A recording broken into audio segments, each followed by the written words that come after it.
All right, look, big red record button. Big red record. Johnny Farriss, this is the Regenerative Journey. Thank you for being my latest victim on the show. Okay. I've been, thanks for the heads up. For those who are listening and watching, Johnny's given me a few little tips already. He can't help himself, and I very much appreciate the audio tips because I'm a novice, mate. I'm a real novice. We're looking pretty professional with all this equipment. You know, lots of cords. I've got to say, Charlie, I didn't expect to see you rock up Pelican cases full of field recording equipment, which is very impressive. Well, mate, I'll take this. I take this. Now you just turned this right around already, haven't you? You're clever. But I'll just say that I take this job, this activity, this love of mine very seriously, and to capture the dulcet tones of yourself and other guests is really important to me. And I do feel a bit undercooked though, given what you've brought to the party already. Well, you know, I mean, look, I think it's fascinating, and we were blessed to have met through just friends, you know, and through that, understanding, you know, what you're doing with regenerative farming, and I recognise that as being an holistic philosophy across, you know, the board with life, and understanding that. And then I attended one of your biodynamic. Yeah. Beg your pardon. We could start calling it that though. Okay. Bioregenerative. But clearly I failed that course. Not You even getting the name of it right. you failed the spelling course. Oh, we can talk about spelling too. It's a weird one. But yeah, you know, so for me to have attended one of those wonderful seminars where Hamish was, you know, doing the main talking, and you know, it was really fantastic. I learned a lot and met some interesting people, and that was just a wonderful leg up to realise that the move we'd made from the city to the country, and committed to owning, you know, some property, albeit not that big in terms of, you know, real serious farming, but 100 acres. It's still something to manage and get your head around, and that move, and then to meet you and other like-minded people and attend that regen course, or the biodynamic course, was just fantastic. And I really want to preempt this discussion by saying that there's so many parallels that we can, you know, attribute to that course, which, you know, bleeds through every part of our lives. Mate, you've just kicked it off. You've gone straight to the guts of it, which I love. I'm just going to knock it back a gear. We're going to get back to all of that. Cool. But where we are is, and I'm honoured and very, very, you know, grateful that we're sitting in your home, your private piece of paradise, really. And why I sit here with my guests in their happy places is to get to the crux of why are they here, and what is it that keeps you here? Like what are we looking at, and right. Why is that sort of a place you want to be in? Sure.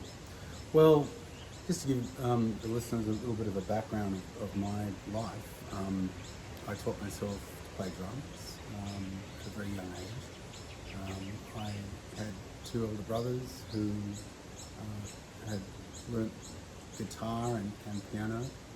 I had learnt piano too at a very young age, but I segued across to drums because it's sort of competitive to get the piano space in the house. But that was fantastic, and through that journey of music and building a world around something which I kind of taught myself and was deeply passionate about, got me, you know, away from home really quickly. So I was away from home, 17 years old, and from Perth, yeah, across to Sydney, and then from there a couple of years later, in excess, were just touring internationally, and so I was living in hotels.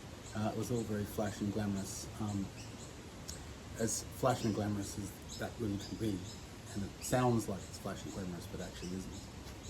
But there were ups and there were downs. But I'm sure there was some flash. There was some very flash bits. Lots of flashing as well. But the thing is that, you know, with all that excitement, and it was really built for someone who's in their 20s and 30s, which is perfect because that's how old I was. But as it started to get into the 30s and 40s, and of course the 50s, you know, world's changing. The world and global climate's changing. The whole thing is just evolving, and with that comes changes. And so it became very clear after all those years of touring that while I enjoyed big cities and it was really exciting, I lived in Hong Kong for 12 years. You know, I liked the cities, but I also really always was really homesick for Australia. I was always homesick, even though we were away for a good 9-10 months a year minimum for many years. I was always enjoying being on tour, but I always missed being home. And so where we are now, to get back to your question here at our home, this is the antidote to my career and my life, is to, when I can, and when I get the opportunity, I take it to sit here and just look at all the trees and listen to the birds and really meditate on what it is that we've got. You know, I mean, we as the human race on this planet, and so after seeing both sides of, you know, really frenetic lifestyle and excitement and pressure and wild times, I'm now sort of the inversion of that these days. So But that's what I mean. That's what this show's about, though, Johnny. Is you know, it's about digging into and you might have said it before, the rebirth, you know, Yeah. or the regeneration, and there are chapters in people's lives that cycles. absolutely cycles, and there's probably more cycles in people's lives than they probably really understand. But that's what this is all about, is understanding, you know, like turning points, tips, tricks, you know, for our listeners to sort of go, you know what, I wasn't doing that with Johnny, but I can see where that was a turning point, and then it's about our listeners learning something, really. Sure. You know, and it's not about historical learning about you. It is, but it's also about, you know, life lessons. Sure. I mean, there's hopefully takeaways with any discussion with anyone, because what I've learned, or allowed to learn, because that's a very important difference between being taught something and actually allowing yourself to learn it experientially or just pondering on it. But is to, you know, appreciate what discussions I had and what takeaways are. Sometimes you can be talking about something completely unrelated to what you're interested in, but there was something in there that you know, someone can identify with, and that's that little parallel, that little crossover where people, you know, that's what it's all about, is the, I guess, the community, and people connecting and sharing, whether they know they're sharing or not, some kind of takeaway, which is that whole amazing divine, you know, construct that we live in, which is all about interconnectivity. And that's the same with music. Same thing. Let's go back in time a little way. Was there, I mean, it just could go anywhere, and that's wonderful that we've got that opportunity. Was there a time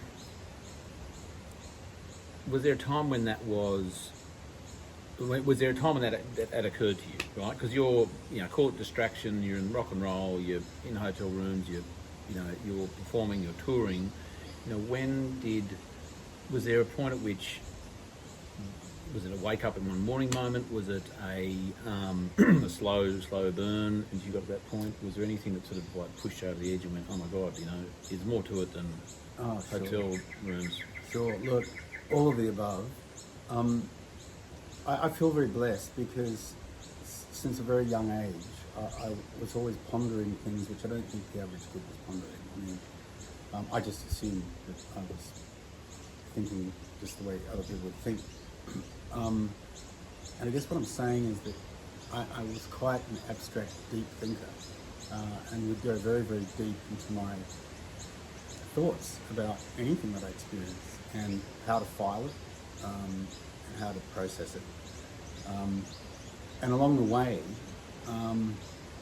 as we all are, in this Australian Western society, you go to school, and when I was growing up in the 60s and 70s, it was pretty standard stuff, you went to school, if you're lucky enough, you had a television, you watch that every now and then, and there were cultural things, there was sport, and there was the radio, and there was a format that you just were born into, and you just walk the walk and you do it, and at some point you start to sort of go, maybe there's other ways of thinking about this, or the choices we're making, or the choices that are made for us that we hadn't really considered. Why we're doing what we're doing? Why do we accept what we do as being the way it is, and that's it, mate? That's all there is to it.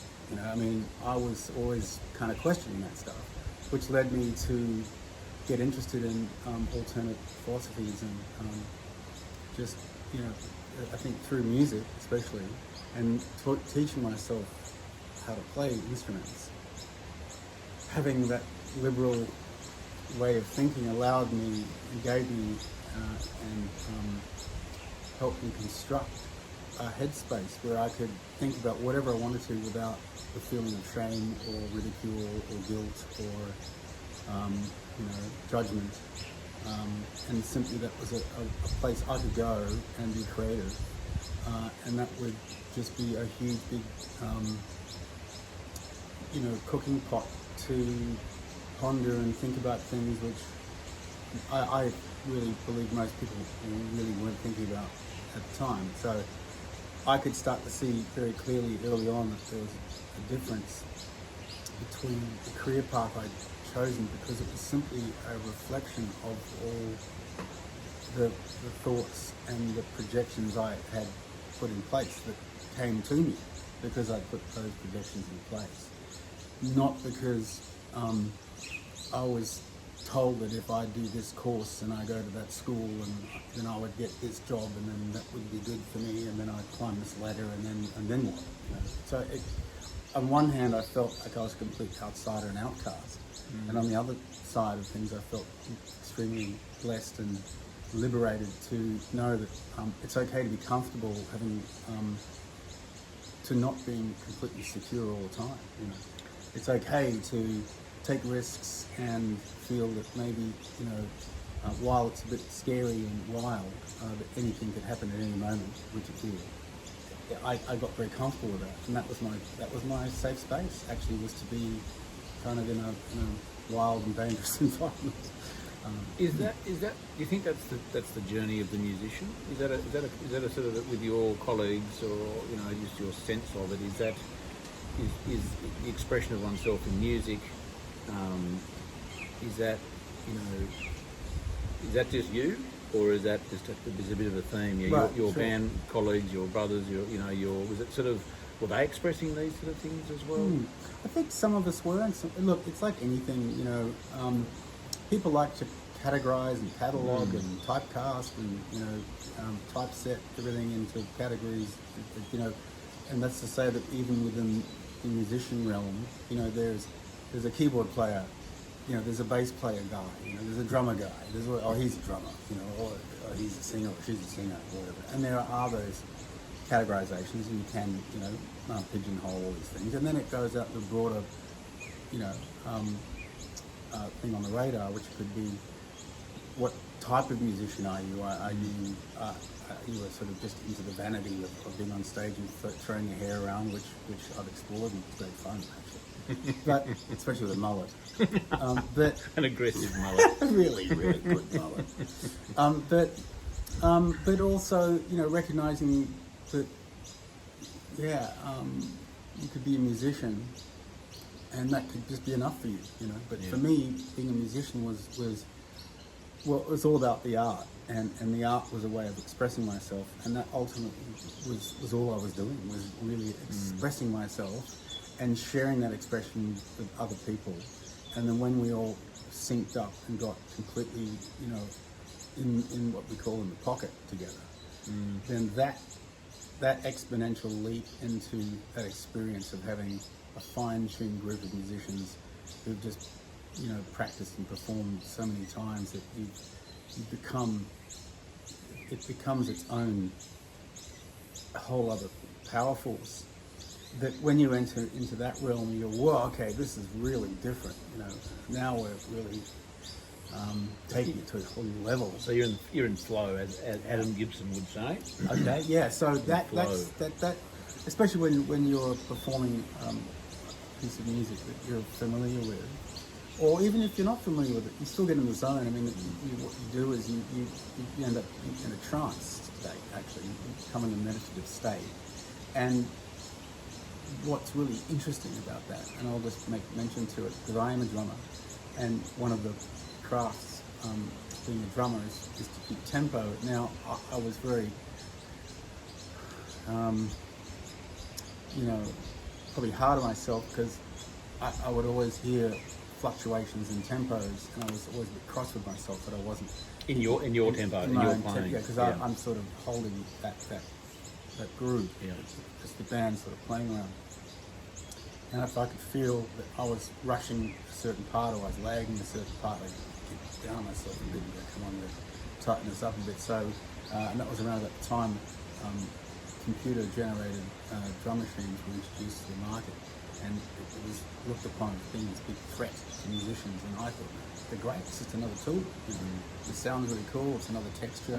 And what I did was start to play along with these computers, and I became locked in with this machine. That was one of the styles that I developed was kind of almost ironically, and we'll get to the ironic part later hopefully in this discussion, but it was about getting locked in with a machine so that my tempo was so bang on that we could augment some of the sounds and the instruments with computers, and that became another part of the band, if that makes sense. I mean, I was running that stuff. But what I'm getting at is that when you're in the flow and you're really in the zone, you have this moment of where you're experiencing that you're outside of time. That all of a sudden you're in the now and you're in the present, even though the time is flowing on a linear direction.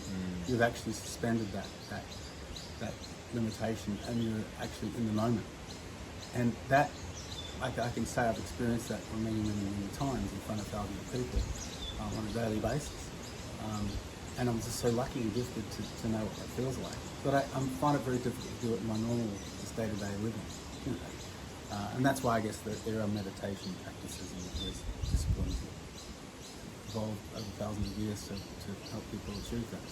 Well, I guess in that instance, you're in the flow with other people, aren't you? There's a not a reliance. Well, there is a reliance on because you're still in that sort of state, and there's an expectation and there's a synergy that's happening there. Right. And it's a really good point. It's like it might take something to get to that point, and there's a lot of coordination, and you've all got to be on that day. You've got to be on point. And I guess when you're there, then maybe you that is a maintaining of that because it's like that's the team. But when, as you say, in your domestic life, you're outside of that industry life, that I imagine would be challenging if your standard of flow state is with your buddies on the skins. Then how does one create their own flow state as an individual?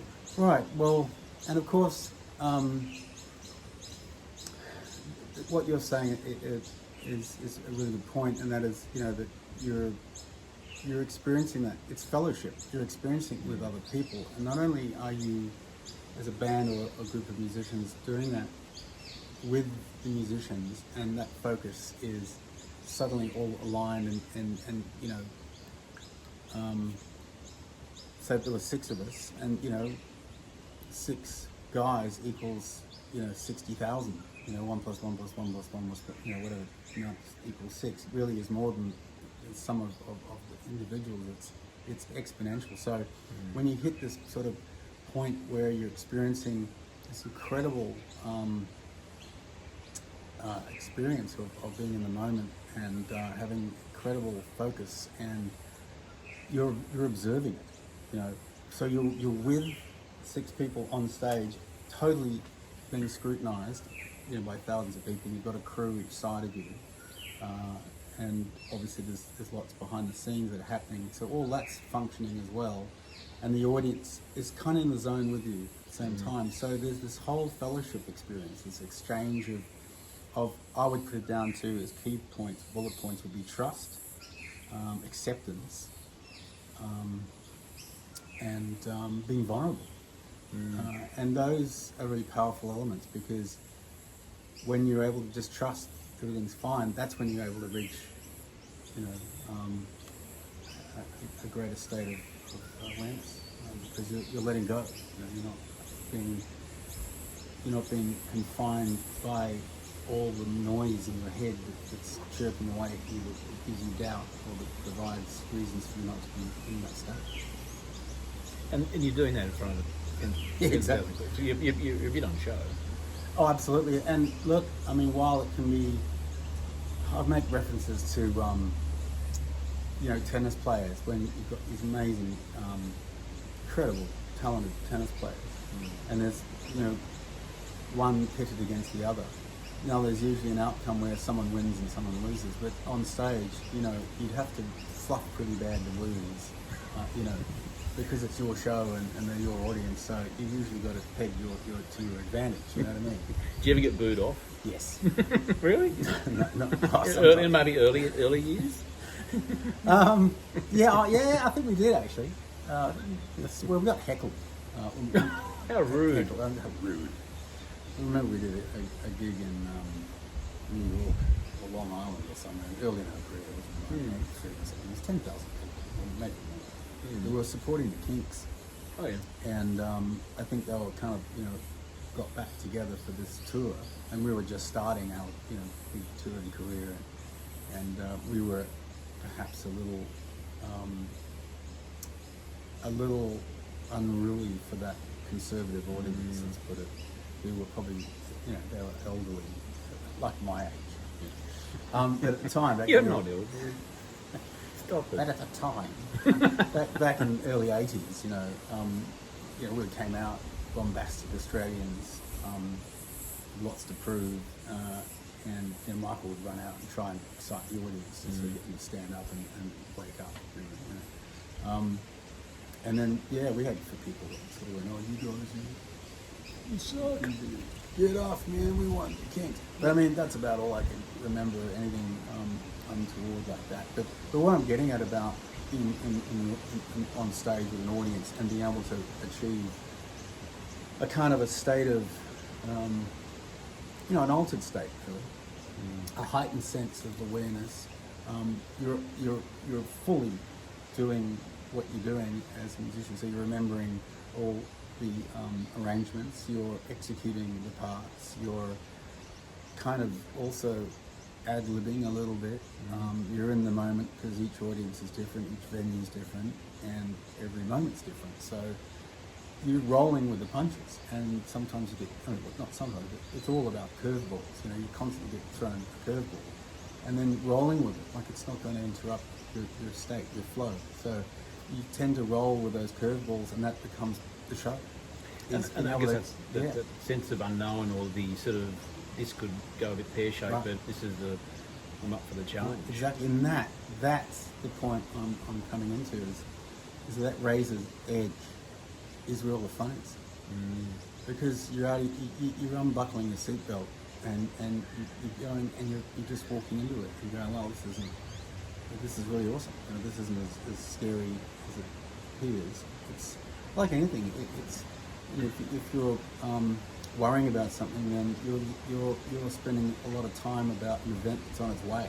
You know, and then when the event happens, it's a completely different outcome. And you could have been preparing for the event as opposed to worrying about the event. Yeah, well, all those times that you were worrying about, and that's the whole thing.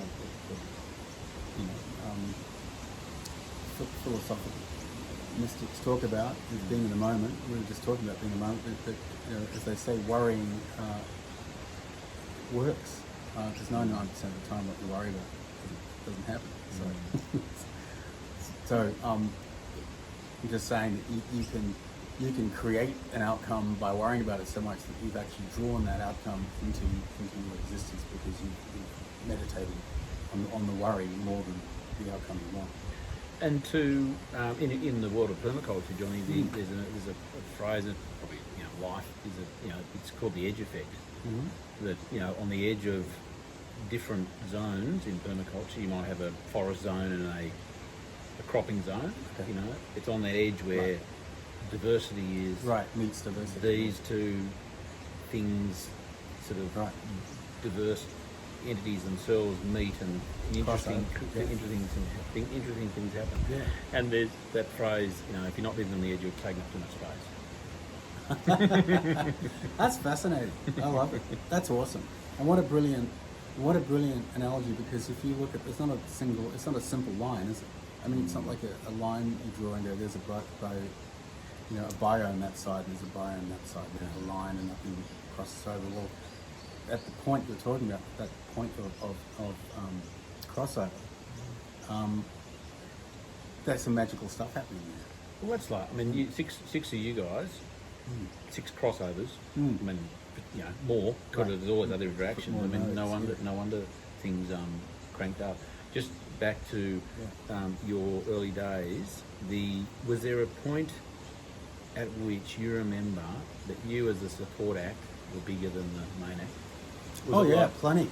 Yeah. Well, that was the part of the wild ride, is that largely, and thanks to Chris Murphy, who passed on sadly earlier this year, he was just, effectively the 7th member of the band, Chris Murphy, our manager. Although we parted ways during the 90s, we got back together again in a different capacity. But his contributions to NXS were massive, because he enabled us to get on with what we do best, and that is the music, the performances, and just or anything to do with the artistic side of things, the musical side of things.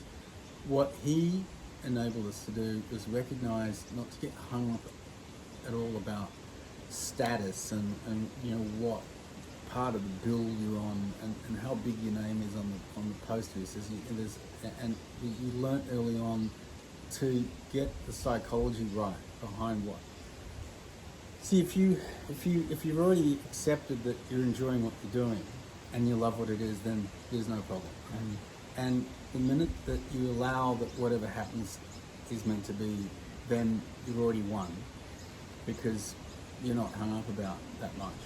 And if you can visualize that you can be as successful or as big as you want, just be careful what you wish for, because you're going to get it.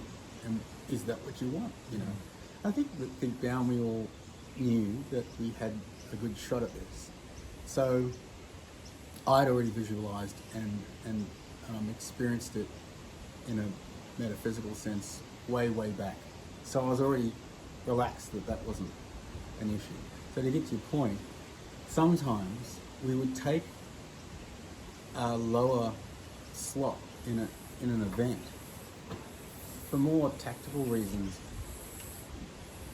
for the simple purpose that there was someone who was kind of edgy or championing it a bit to headline it over us. Yeah. And they're like, we want to be playing after NXS. So we're fine. If anyone's got the balls to play after NXS, go for it. Yeah. Because that'll learn you. Kind of, and I know it sounds arrogant in a way, and of course it is, but that was the mindset. It's like, we're out to just kill and destroy. Yeah. Our performance was about just bringing an audience to a climax. And so, usually, depending on the crafting of the artists, on, let's say we're talking about a festival or where there's more than, say, 2 acts. Where you're slotted into that day depends on the other artists, what type of music they are, what sort of audience you're expecting, what is the climate of the venue, what are the weather dynamics going to be like, what time does the sun set, what time does the moon rise, which direction, whereabouts in the relationship to the stage is the sun and the moon, and what effect will that have at the transition as people go through a long day and they may have had a few drinks or a joint or whatever they're into, right? And they might be having a dip around about 6 p.m. as the sun's setting, and then they kind of perk up afterwards. And so you've got to kind of pick and try and figure out where are the best places with that frequency, those ebb and flows of a day's event would really be best to, if we had the option, of course, to be put into the festival or lineup. So sometimes the headline position may not have been tactically the best position to have. Sometimes Yeah. it's better to have a band who are a lot more established, a lot, and respectfully so, been around longer and have more sort of draw power to definitely please go on after us. You know. And then that could be the same put on us as well. It could be a big act that would want to go before us, and we were like, well, hang on, what's the play here? So I'll just rattle off a couple of interesting outcomes, which happened because things were happening so quickly in the 80s that we would be booking a gig 6 months ahead or 4 months ahead, and in that 6 or 4 months, like, a whole bunch of things could change. So, for example, we did a gig in somewhere like Port Kembla or somewhere, or Shell Harbour, or somewhere around there, where I think, and a band called Men at Work supported us. And the booking was done months before, and while they were supporting us at this small gig, they were number one in America. So it goes to show you who saw that coming. Yeah. And their booking agent, everything was all locked in. So at this point, look, I can't even remember who went first. It doesn't matter. It's insignificant. The point I'm saying is that's one great example of how you've got a status at 1 minute, and then 2 weeks later you can have a completely different sort of dynamic status. But another couple of good examples would be Guns N' Roses. When we got to the point where we had, we're starting to pull big audiences, and we're pulling stadium-sized audiences in America, and we booked Dallas, Texas Stadium. So we're in what, the late 80s, early 90s? Probably 85, 86, okay. somewhere around there. Around 86. And, this is 60,000 something people. This is, and Texas Stadium is a prestigious venue, especially for the Texans, and the reason why their stadium had the big hole in it was so that God can see their football team play. That's what they say. Yeah, and so it was a big gig, full on, and Guns N' Roses were booked as our support act with Iggy Pop. Really? And by the time the gig came around, and I guess the agents and managers didn't see that coming, but Guns N' Roses shot straight up. They were really selling out big numbers themselves, and they were kind of committed to the gig. And regretfully, unlike, I guess, us, we would have been totally cool if it had been the other way around. But I don't really want to make a point of this about Guns N' Roses, because I thought they were pretty cool guys, But their performance on the day, I thought, was really crap, because Axl Rose was so poo-poo about supporting a band that he felt, he was now beyond that, and kicking things around and beating up the stage and carrying on like a little sport brat. And I just thought that was just a waste of a great opportunity to grab that moment, to support an excess in Texas Stadium and show the crowd what a true professional band can look like. But instead, they chose the other option, which is to carry on like a bunch of brats and play like crap, and they acted like a sour support band when they were the reason they were upset was that they wanted to be considered a headliner. So you just look at that example and think, well, what is that? Different mentality altogether. Yeah, the audience sort of, all they want to do is have a good time. They don't really care. So I'm just saying, it's just funny how it can get silly sometimes. Well, I'm not surprised. It's a pretty, ego-driven industry, I imagine. Is that be fair to say, Johnny? Sure, it is. Yeah. And other times we've done some performances with incredible artists. I mean, we headlined Rio de Janeiro, Rock in Rio, and there's 125,000 people, easy. That's good, right? And the support act for us was Billy Idol and Santana in Brazil.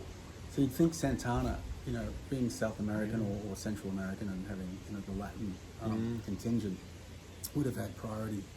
but somehow in the machinations of behind the scenes and the agents and managers agreed that was the right lineup. So how was Billy Idol?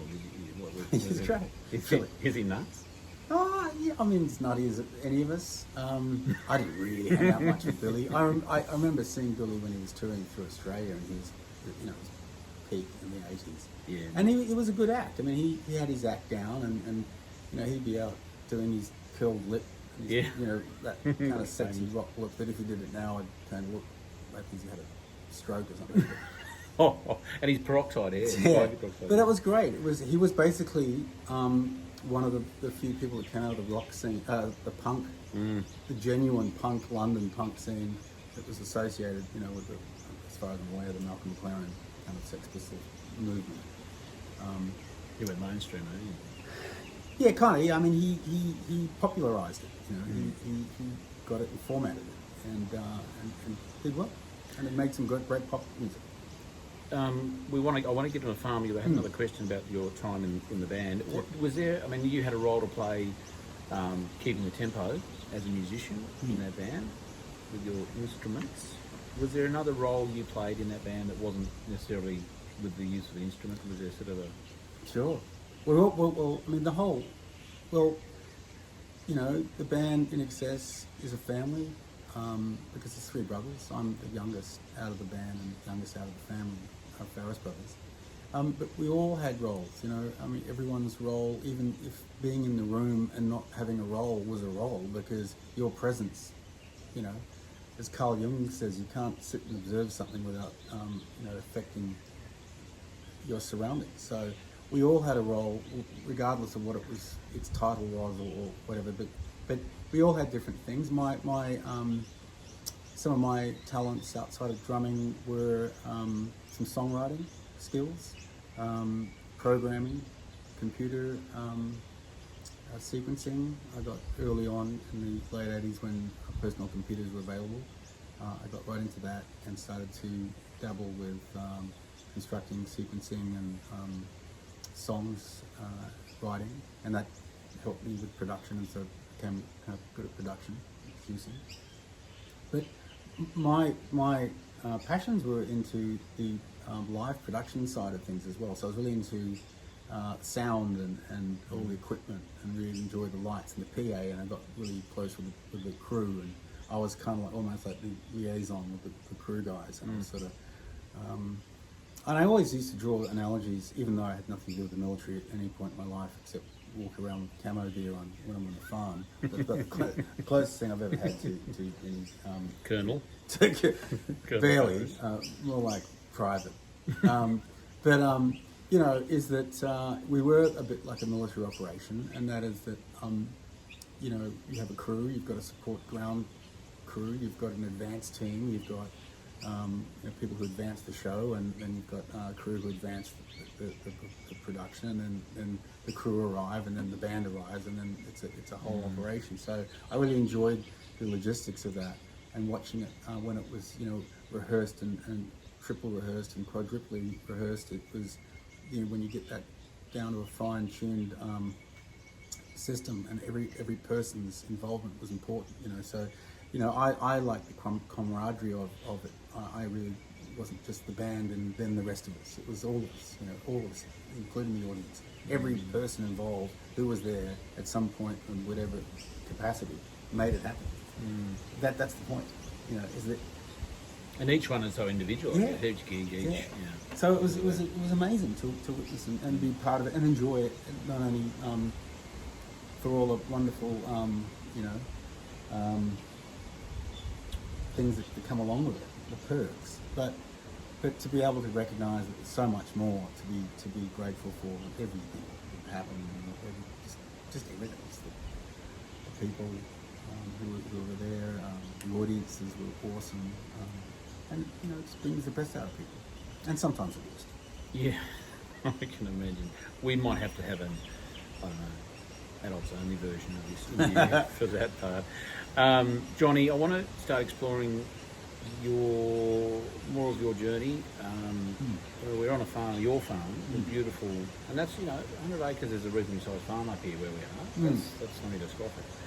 Not that you were suggesting that, but what was the impetus for that? Like, there's a gap between the band and life in that industry and us sitting here now. What happened in the middle there that might have you've gone, farm, land, sanctuary? Yeah, I mean, I'd always intended to end up with land somewhere. It had always been a goal and a dream of mine to be able to just walk out my own property and just disappear wherever I want to. But it was also rather impractical to some extent because I found that when I was in my touring mode, I wanted to remain nimble and be near an airport. While there were times when I had the option to have, maybe more than one residence, I really just preferred to have one. And so I chose the city because we were travelling a lot, still were, really until we finished touring in 2012. So it's been 10 years, 9 to 10 years, coming up to 10-year Delta next year. So I always intended to enjoy land, and then I watched Andrew and Tim, my brothers, and also Kurt, who was in the group, enjoy acreage and farming, and it was through them that I was able to watch over their shoulders and sort of see what they're doing, and kind of I understood it, and I got a little bit hands-on and got my hands dirty every now and then when I was there. My mum and dad were managing Tim's farm. This is in the late 80s as well, early 90s. So it was always going to happen. It's just that it was a question of where, and I thought I was going to be further south. We were, my wife Kerry and I, we brought up in Jervis Bay, and we sort of suburban block, but we're on the water, and it was beautiful. And while my brothers were the farming guys, I was sort of more like, after living in Hong Kong and spending a lot of time in Thailand, I was more like, I'm going to grab, a beach towel and go to the beach. And that was kind of what I enjoyed, with knowing that at some point I want to get some land. So what we did was we sold up Jervis Bay and we sold up in Sydney. And we moved up to the Byron hinterland. So we had the best of both. We had the beach, which is really close. We were close to Kerry's parents, which is really important because we've got 2 children now. And we started to look for land right when the whole Byron was just going nuts and just ballistic. So I was looking for land for 2015, 2016, so 2 something years to find something. And during that time, it was just going crazy. It went up 33%. The market went up 33% while I was looking.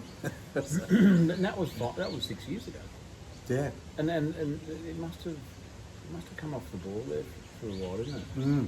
Well, it was sort of very hard. There was no metric to index in it because people were making up prices, and I know we're getting off track a little bit with the real estate market, but it's an interesting journey because while we want to be on land, it's not that easy. You got to pick an area. You got to what's the climate, what's everything about, what's the community stand for, and so we were homeschooling. I use that term we lightly. My wife was homeschooling our 2 children. We both agreed that was the right environment for them. So in Sydney, we were homeschooling our kids, and so it seemed just a natural step to move up to the Byron area, where we recognised there was more liberal, independent thinking types up here, and we probably fit in better because we're not normal run-of-the-mill folk, and we can continue with the homeschooling on land, and that was for us a super important thing for our kids. And what was about this block? Did you drive in and go, oh my God, this is it? Or did you go, oh no, I have to come back 6 times? Was you drawn to this? Yeah, I had fairly hefty criteria lists, and that made it difficult because obviously, with the briefing I was giving agents, hey, that's a pretty hefty listing of outcomes. You know, I wanted a creek. You're too hard to work. Absolutely. I wanted water, so I wanted running water. I wanted a river or a creek or something. That was number one. You know. Privacy was my next big thing, and for Terry and I, mainly for me, I just wanted privacy. I just really wanted to be able to just drive through the gate and leave it all back at the gate, and know that we can pretty much all be liberal and do whatever we want and not be judged or told to turn it down or anything like that. So that was important. And a lot of other things were like we wanted a view and we just wanted trees. So we got all those things, and a lot more than we bargained for in terms of trees. A lot of trees. Yeah, but that's a wonderful aspect. It's not a bush though, is it? 'Cause No. what we're looking at, I might just turn that little thing around for show the peeps. Can I do that? Sure. Just do that. Just see what we're looking at. You can see trees, beautiful. It's not all trees. There's some beautiful grassy paddocks out there. Yeah, there's some pasture across the hill. So we're looking across at our own property. There were a lot of established trees already, which is great. Problem up here, of course, is a lot of camphor. So and camphor is registered as a weed, and it's absolutely Noxious. well, man, it's impossible to kind of control it. I mean, once they get going and the birds bite one of the berries and drop one, then up comes another camphor, good fertilizer, with it, and they just multiply like crazy. So that was a big thing for me looking for land up here, was recognizing the trees, knowing what you're looking at. Because I was looking originally in Kurrabell around there, and I realised that almost every property I looked at was all the only trees on it was camphor. And I realised, okay.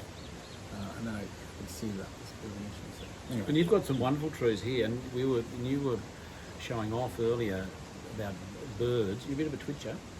Are you? Well, thanks to the Yarnas and Charlie and Angelica, and actually Tom and Elaine, you guys jointly bought me a book for my birthday, which was a bird book to recognise all the species of birds up here, and it's my encyclopedia. I have it sitting out here, and I have a set of binoculars, and I like to spend, if I can, at least an hour a day, just immersing myself in observing what's going on around the trees and listening to the sounds, and then the changes in the weather, and then the changes in the bird cycles and the noises the birds make and the sounds they make, and at what times there's a flurry and a peak, and then there's a bit of a drop off, and then you find these unusual birds sort of coming through, while the normal residents have gone elsewhere or they've quietened down. It's really dynamic. So, one of the original questions you had earlier on about land and everything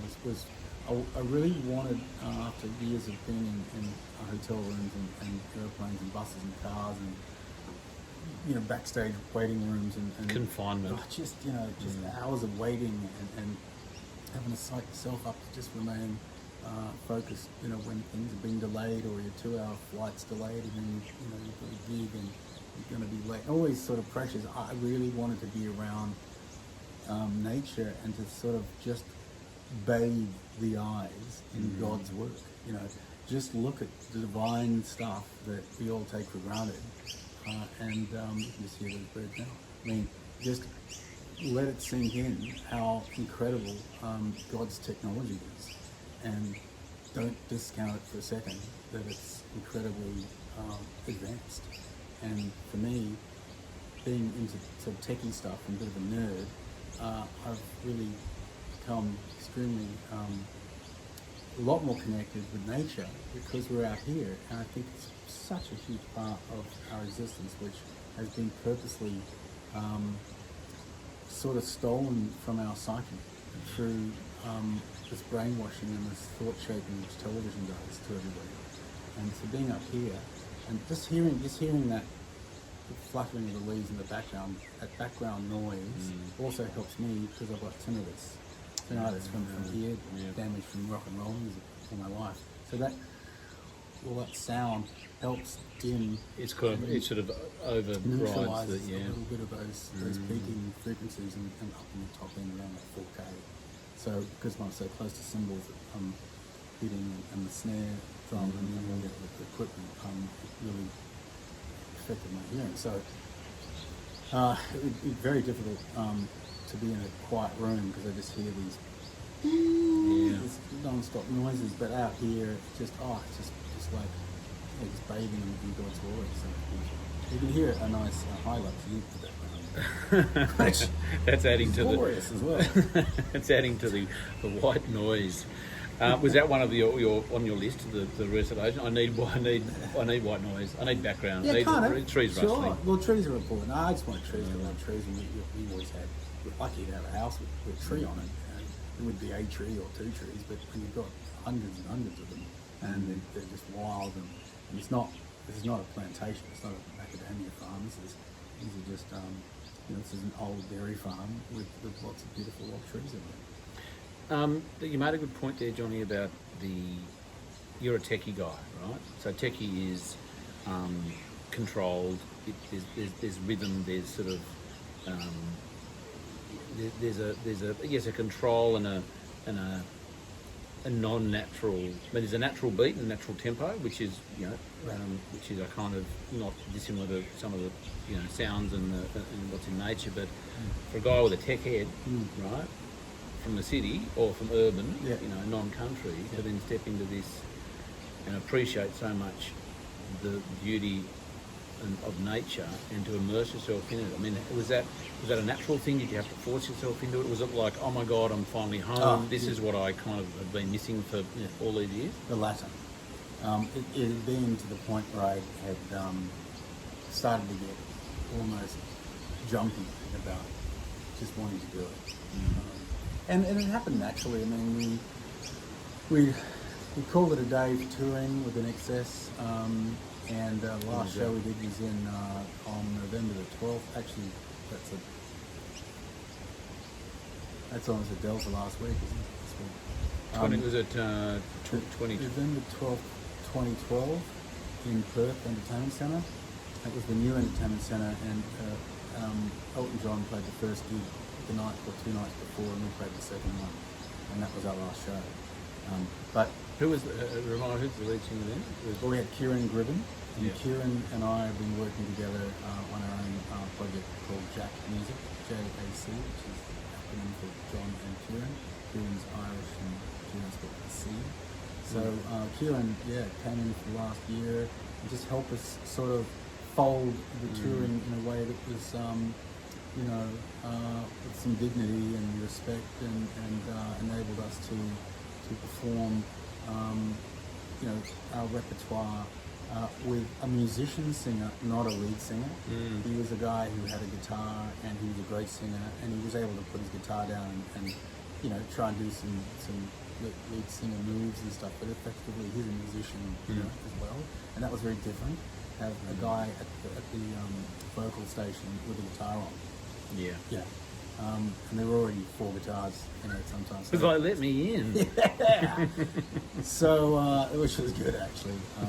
I really enjoyed that. So Kieran and I kept close, and a few years where we kind of did our thing, because obviously there was a post-touring sort of dismantling mentally, spiritually, and everything else, physically.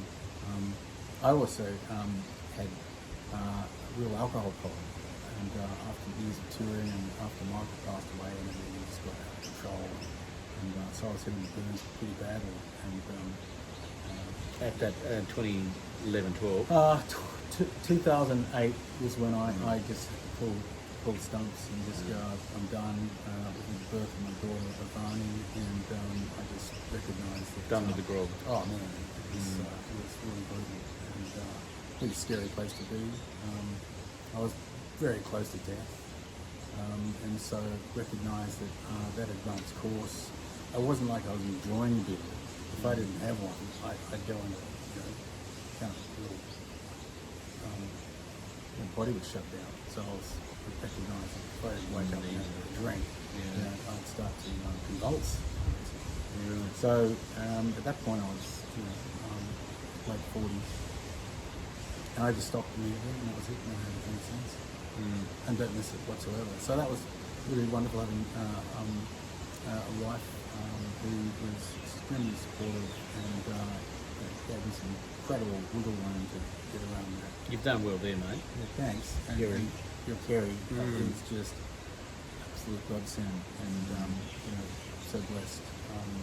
A wonderful partner like Kerry, but also she's extraordinary gifted mother and very dedicated. So it's turned out pretty darn good. She's tops. You're tops too, mate. I want to look at because you did buy this farm and you made it your home. You could have gone to the local ag and vet colour and gone, what do I do? Well, you got to spray those bloody cotton bushes out, and you got to round up all that camphor, and you got to do this and do this. And I don't know that you actually did any of that. Why not? Well, I did. You did. You did. So what happened was we found this property. It was an old dairy farm that someone would have loved and had worked very hard. You can see that it was all set up. If I could start to speak a little farm vernacular, I might be way off, and you correct me if I'm wrong. Give it a shot. is the dairy we have just over there had a wagon wheel set up where all the fences all led to that dairy. So they call it wagon wheel fence line. So no matter which paddock you're in, you can always round your beds up to that towards the dairy. So I had to figure out and back engineer why this farm was set up the way it was. I had no idea why any fence was where it was. All the grass was easily as tall as I am, and I'm just under 6 foot. So I had to spend about $8 grand to get the guy to slash for 12 days or more, just so I could see what the hell it is. And once I establish and analyse what's happening, I realised the first thing I need to do is buy a tractor, because at that sort of money, it's just foolish not to, and it was a great excuse to buy a tractor. What colour was it? Green. Oh, Johnny Deere. No, I didn't do it Johnny Deere actually. I looked at everything. I'm so into that. I ended up with Deutz Fahr. Oh, right, okay. That's so, right. And so what we did was started to recognise that there was lots of camphor saplings, thousands of them. And I'm looking at this going, how do we get this under control? Of course, I started to slash some of it, and of course they grew back there and going, come on, give me some more of that. They're just, do your best. Not a Chinese accent. I'm actually trying. I go, hi, I want Scottish. Sorry. Camphor is from China, isn't it? Yes, it is. Made in China. And the camphor blanket boxes. Yeah, well, when I lived in Hong Kong, the first thing you do is go and buy a camphor chest, because it's just a classic kind of. That's what you do. We've got Mum and Dad have got two. We've got two, and they're all carved in ornate Oriental things. You lift up and go, whoa, there's a big camphor pond when you open up the lid, that's it. and then you put the blankets and everything wool in there, because you see the mosquito moths don't like camphor. But so, well, I'm always trying to think of ways to turn camphor into some great business thing, but I don't know. Still, it's not easy. But look, we did do. I'm hearing some funny audio stuff. Don't know. You're even over above your tinnitus, mate. You're far exceeding. Oh, it might be mine, Mike. Is it not working now? No, it's just cutting in and out. Check your levels. Is that what you say? Yeah, check your levels. Check. No, it sounds like a click. No, there's like some sort of anomaly in the compression. But anyway, what we did was we looked at different methods of trying to sort of just contain the camphor so that it wouldn't be spreading more than it already had spread. And a lot of that tactic came down to, we had about 3 or 4 different conservationists and regenerative and different people come through to give us some advice on how do we, get some of this. How do we get rid of camphor and try to regenerate some of the natural bushland and everything? So unfortunately, everyone seemed to be pointing towards this tapping, which is drilling into the root of a tree and injecting a tactical amount of Roundup in it. And we were vehemently against Roundup or anything to do with glyphosate for obvious reasons. But somehow we thought, well, let's give it a go. Actually, Kerry was vehemently against it. And it was very successful in the sense that we were able to tactically spot a particular tree or a group of trees, and that was it. So you tap them, and over a period of time they'd slowly die, and then they'd just fall and rot, and then you're done. But it's not that easy, because the more research we did on Roundup and glyphosate, is that, and Kerry said to me once, I wish we'd never done that, and I come to agree with her now, that I wish I hadn't consciously chosen to do my part, putting horrible, disgusting toxins in the planet. And so I'm extremely disappointed and even ashamed to even say that publicly, but hey, it's the truth, you know. And so what happened, while we had everything under control, I suddenly went, well, I'm not going to do that anymore, because, you know, this stuff's just evil, and it really is.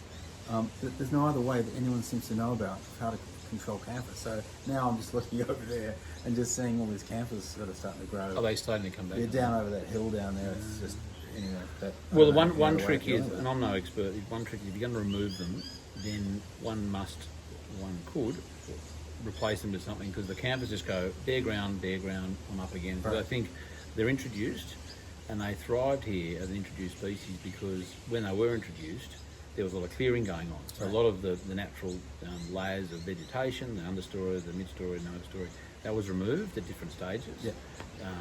And the camphor just went, I mean, I think its job on this planet is to cover stuff up.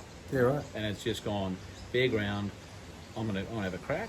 And so I've heard now a number of stories where farmers have gone through, and landowners up here have gone through and removed camphor, and they've put immediately in something that's going to be quick growing. It might be a grass. Right. Also then a quick growing shrub, and then some longer term species as well. So you've got competition, and the camphor's kind of going, okay, you kind of got this covered. I might just put a few of me out here, so you have less. And instead of this competition, and then one fellow I know, Martin Royds, he's got a block up here. He put a lot of, he did a lot of clearing. He did a lot of rainforest revegetation in his block, and he was actually then noticing the camphors were dying. You're right. And he'd stopped Roundup. I don't think he'd ever Roundup actually in 20 years, and he just noticed that it was almost like they're going, oh, okay, I don't need to be here anymore. This is all cases. That's awesome to hear that.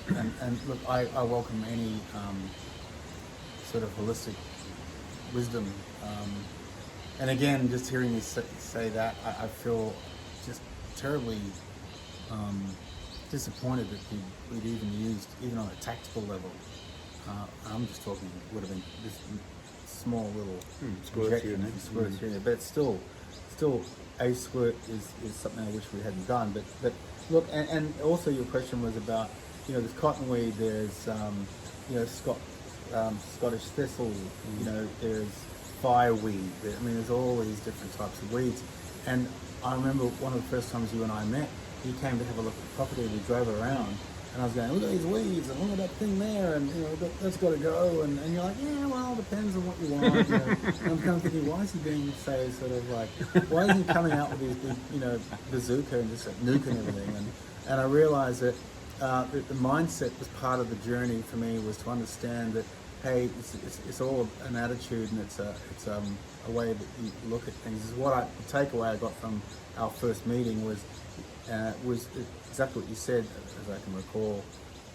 Look, if you wanted manicured pasture, then you've got your tractor and you can go slashing and you get that look, if that's what you want. Or, you know, you can look at something in a way that the weeds are there for a reason, and figure out why they're growing. What is it the universe is why is it attracting these to grow? And I realized that's right up my alley, that style of thinking. And I loved it. And so from then I went, and I kind of totally changed my perspective on, instead of judging and being narrow-minded about looking at something and going, oh, that's acceptable, but that isn't, in terms of nature, then you realize that what we've done collectively over a long period of time to this planet, and to the wildlife, and to ourselves, psychologically, physically, and emotionally, it's a wonder we're here at all.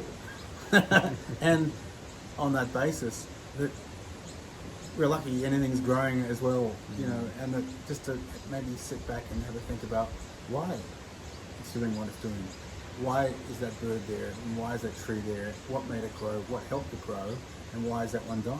You know, and so it's a big, and that's just to say on a philosophical side of things as well as a practical side of farming. But I'm really interested more on the takeaway spiritually than I am for anything else, and that's my entire sort of takeaway from all of this experience is just enjoying the journey and learning about what happens, the outcomes of things, and even the way you think or what you do physically with the land, and what responsibility you have to sometimes choose between maybe letting it go just because you should let it just be what it wants to be, or your intervention is because you want the outcome you want, which might be a unrealistic agenda, or it could be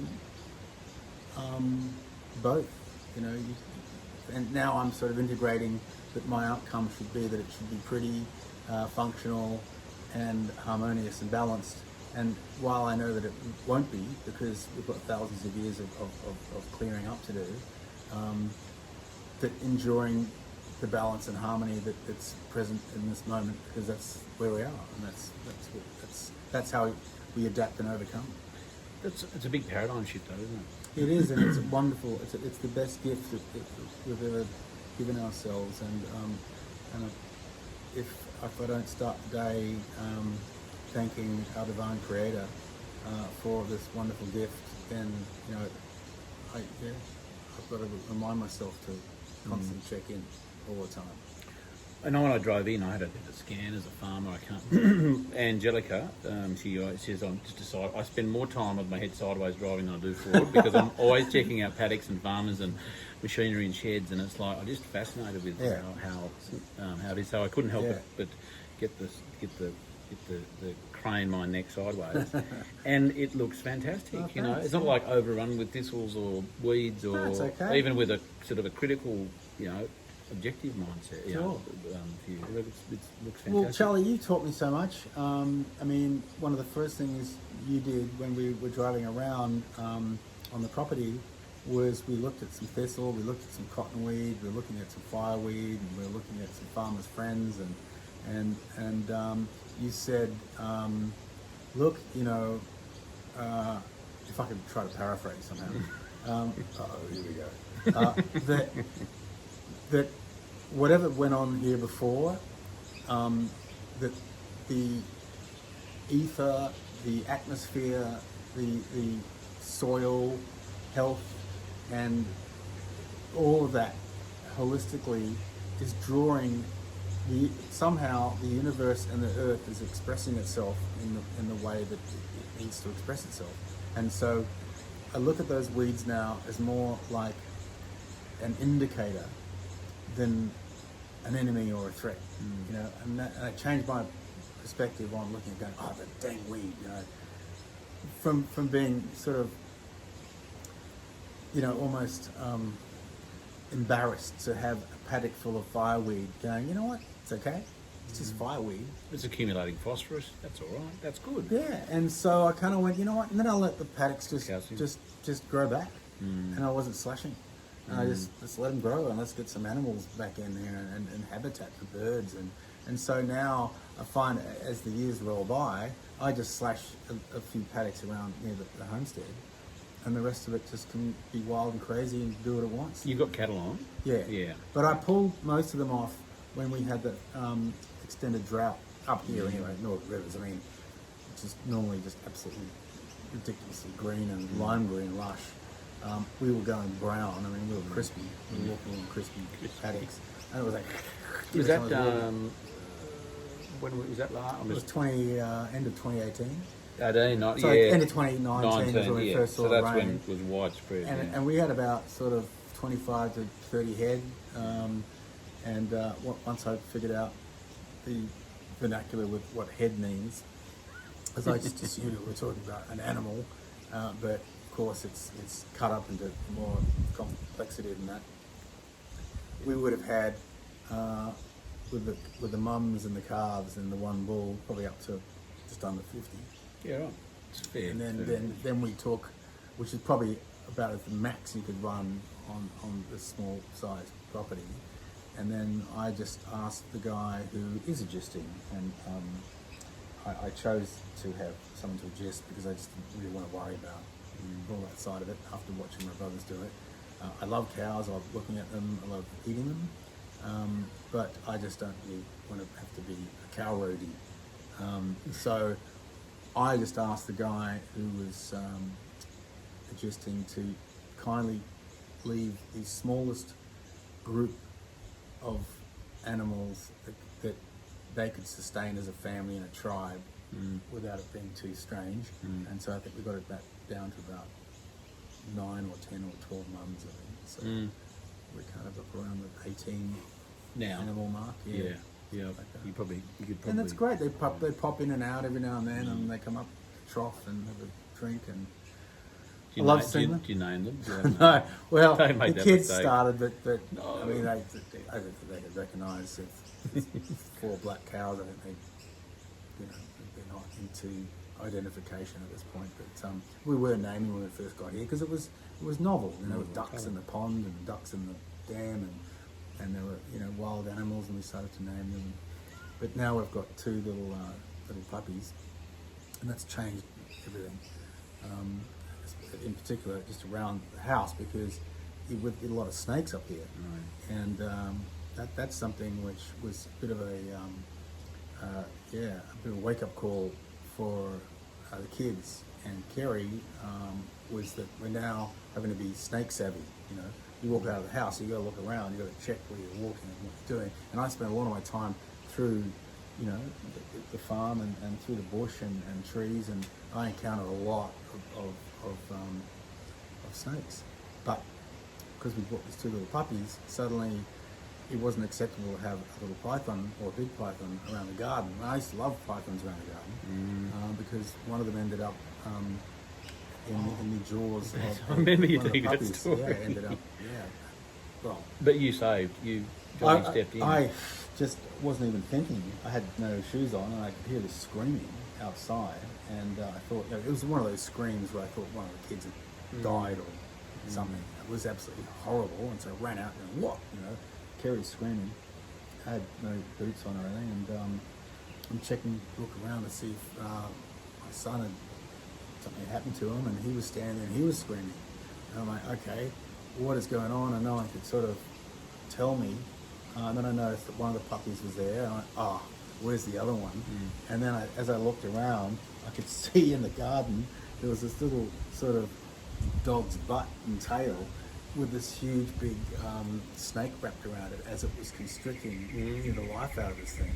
And I realised now why my wife Kerry was just screaming, because she felt so helpless, and she was trying to find something to fight the snake with. And at that moment I knew if I just didn't go and walk over there and pick the whole mess up and just untangle it, that we're going to end up with a dead. Which I actually thought the dog was dead already. I thought, okay, all I'm trying to do now is give it some dignity, get it out of the mouth and around the clutches of this huge python, and just at least to give it a nice burial. But the whole affair was quite traumatic for the dog and for everyone watching, including me. But I ended up having to swing this thing around with the dog attached to the snake's mouth. Did you have it by the tail? I kind of picked the whole thing up. I picked the whole mess up. And I knew the snake, because I'd seen it around. They'd been around a lot. We had guinea pigs too, and quite often there'd be a snake next to the guinea pig hutch. But the twain were just buddies, I was always surprised that there wasn't a guinea pig missing. There was always a snake going, how you doing?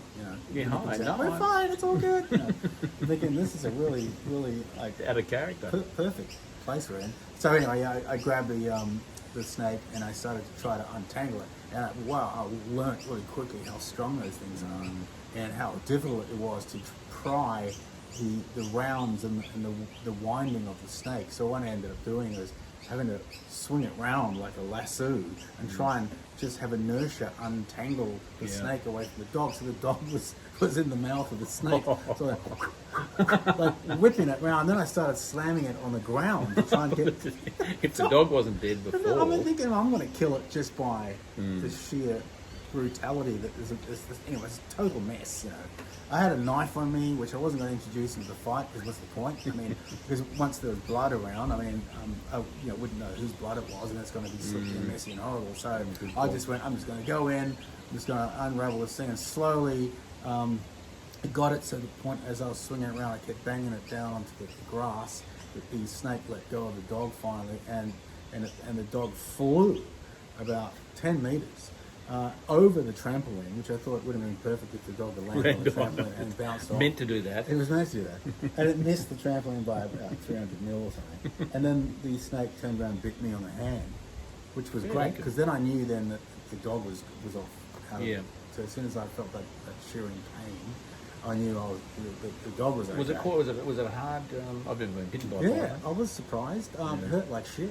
Yeah. And No fangs, just a... no, it's kind of those real curled fangs, isn't it? Yeah. So when it got under my hand and I was swinging and moving it around, all I was doing was just agitating the fangs in my hand, and I was developing the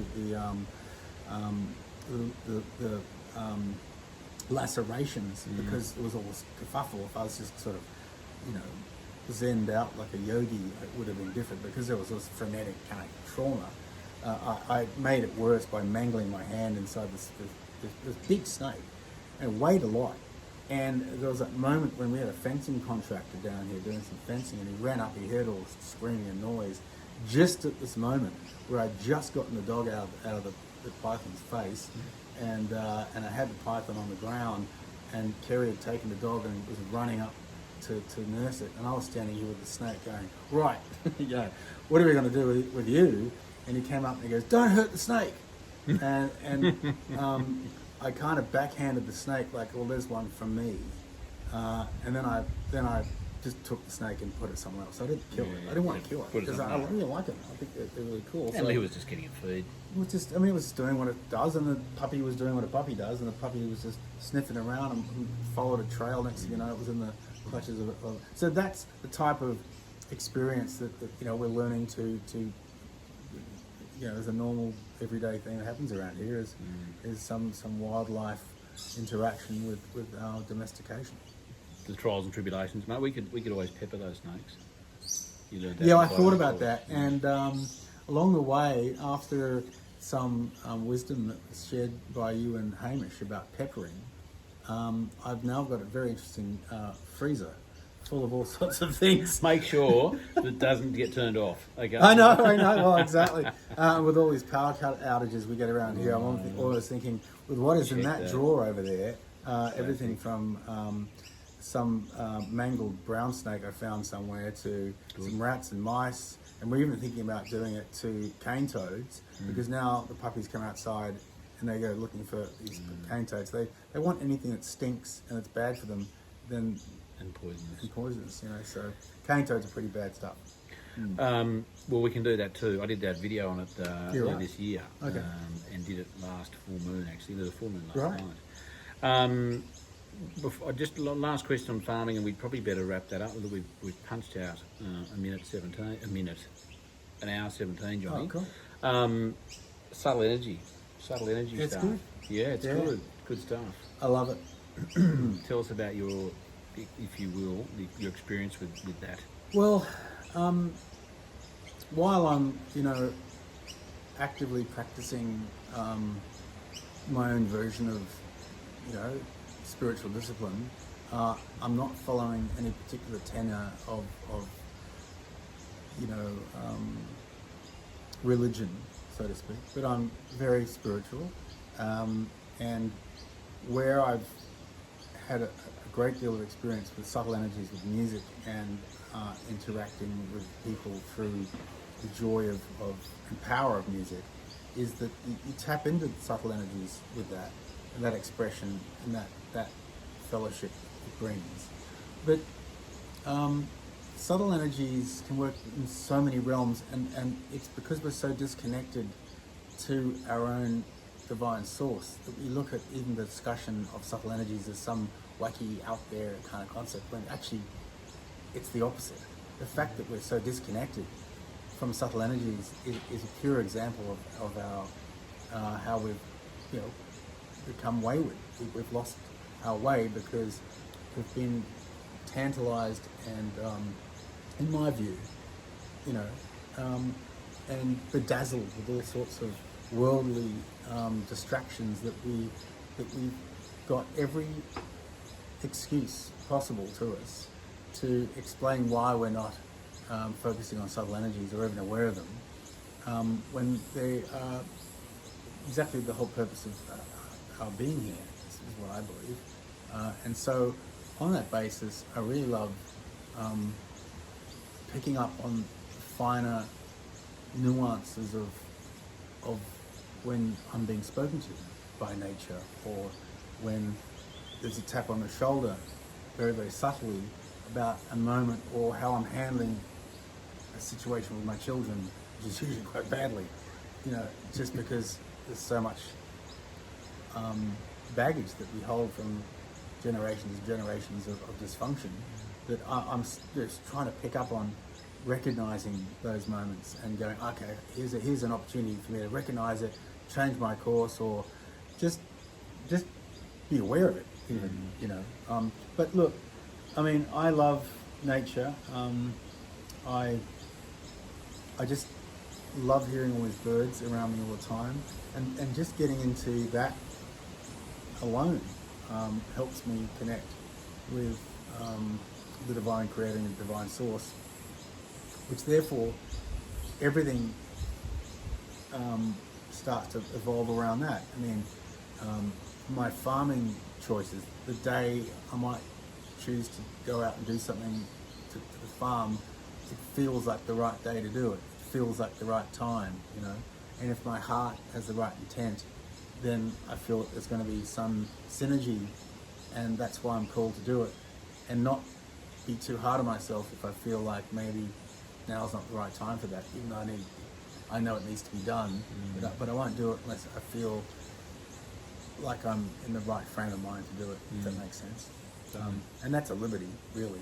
I mean, because if I was, and this is a hobby farm, it's not a farm, or we're not farming as a livelihood, this is a lifestyle, so therefore I'm speaking just purely about how fortunate we are to have that liberty, that, you know, we're not farming chickens, you know, we're not farming macadamias, but there is land, and there is, for me, an importance to maintain a balance that I can appreciate and feel, and also, Charlie, there's so much you brought into my life, but I have to just recognize with the subtle energies is having a sort of a spiritual agent, like someone like Kim Kiss, who I can call, and who can remotely check in with the property and give me some updates on its energy and how it's going, and the woo-woo side of things, which I absolutely love. And actually, interestingly enough, I actually did speak to a remote viewer in Canada a couple of months ago, who was also viewing the property from Canada. And it just goes to show you, it really doesn't really matter about the location of someone who's got the ability or the talent to remote view or to pick up on subtle energies as a practice, to be elsewhere.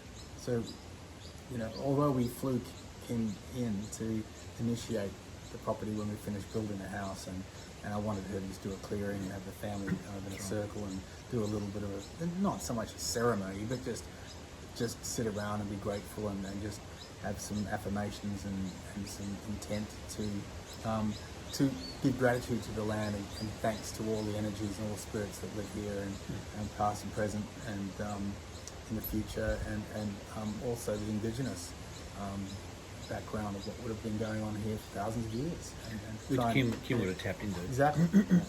I really wanted to, and just to know if what we were walking into. This is all very well to look for property, but I wanted to know that am I buying some piece of land that is sacred to someone, or you know, I didn't want to interfere with that at all. It's quite a responsibility, isn't it? That there's tens of thousands of years of history and emotional overlay and residual stuff that we without thinking about it and tapping into the subtle energy side of it, can be an ongoing detrimental kind of an energy on a farm or a family or a business operating in that space. Yeah, and I learnt exactly, Charlie, and I learnt already from Kim that we had this issue with water because during the whole build, which took 3 years, we didn't have water on site.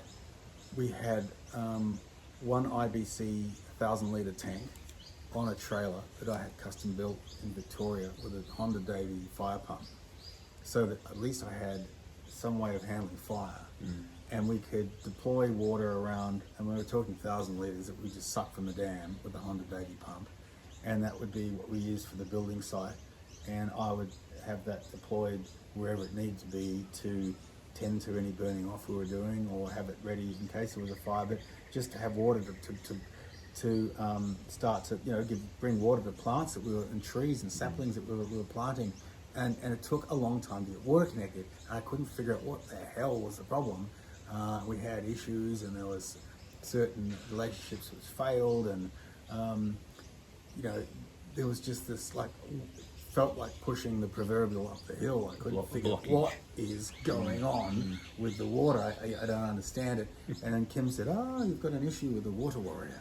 I'm like, "Oh, okay, well, what have I done? What do I do?" And she says, "No, it's just sort of been there for a while, and we need to just be a bit,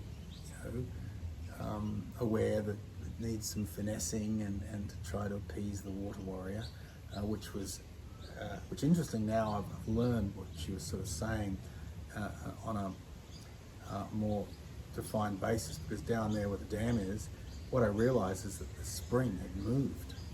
And so the dam wasn't being fed by the spring, but the spring was popping up somewhere else. And the cows kept sort of going over there and slushing around. I went looking around, what is going on here? There's all this sloshy mud and stuff, and the cows are all just sort of hanging around there all the time. I realised that the spring had moved and popped up somewhere else. And I also noticed recently that someone told me that and you could correct me if you know better, the indigenous locals looked at the water warrior as a space for women, not for men. Okay. Yeah. And so I had these guys trying to do water work here, and the water warrior wasn't liking it. And what I found out recently, that locally, some of the local guys, is that it's a sacred place for women, and it needs to be a woman's job. That's the deal. Yeah, but that's something I heard from someone else that totally not related to Kim whatsoever. But I might talk to Kim about that and say, look, what's your advice and energy? What are you reading on this? Because I'd like to try and capture that spring somehow, but I don't want to interfere with messing with the energy of, because it's Jon Farriss's agenda is to go and scrape around and scratch around and try and capitalize on this spring when this spring might have its own plans, and I have to remember that it's not my spring. I'm just a custodian of where I'm living, which is tied up in a bunch of bullshit denture shit, and it probably turns out I don't even own it at all. The more I learn about what's going on in the real world, right?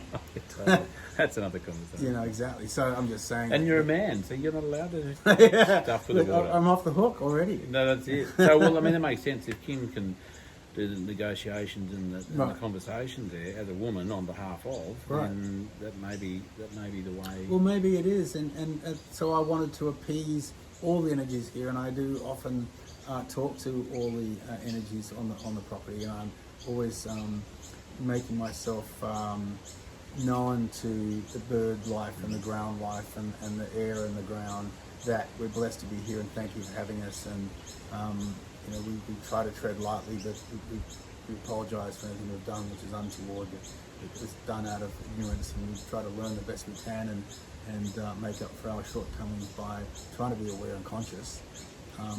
And I think that consciousness is so important through and through. So, I mean, I understand really that's the premise of this discussion for me, is to get across to the listener that no matter what you're doing, in any exchange you're having at any point in your life, is there for a reason, and that consciousness, that opportunity to be able to recognise everything that's happening, whether it be good or bad or however you perceive it or judge it, is meant to be, and try to always turn it around a positive outcome, which is your outlook. Just change that one. What happened there?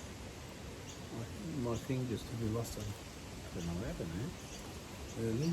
Can you hear that? It's not cutting in now. No, it's not. It's just gone really quiet. Hang on. What am I? Sorry, viewers, listeners.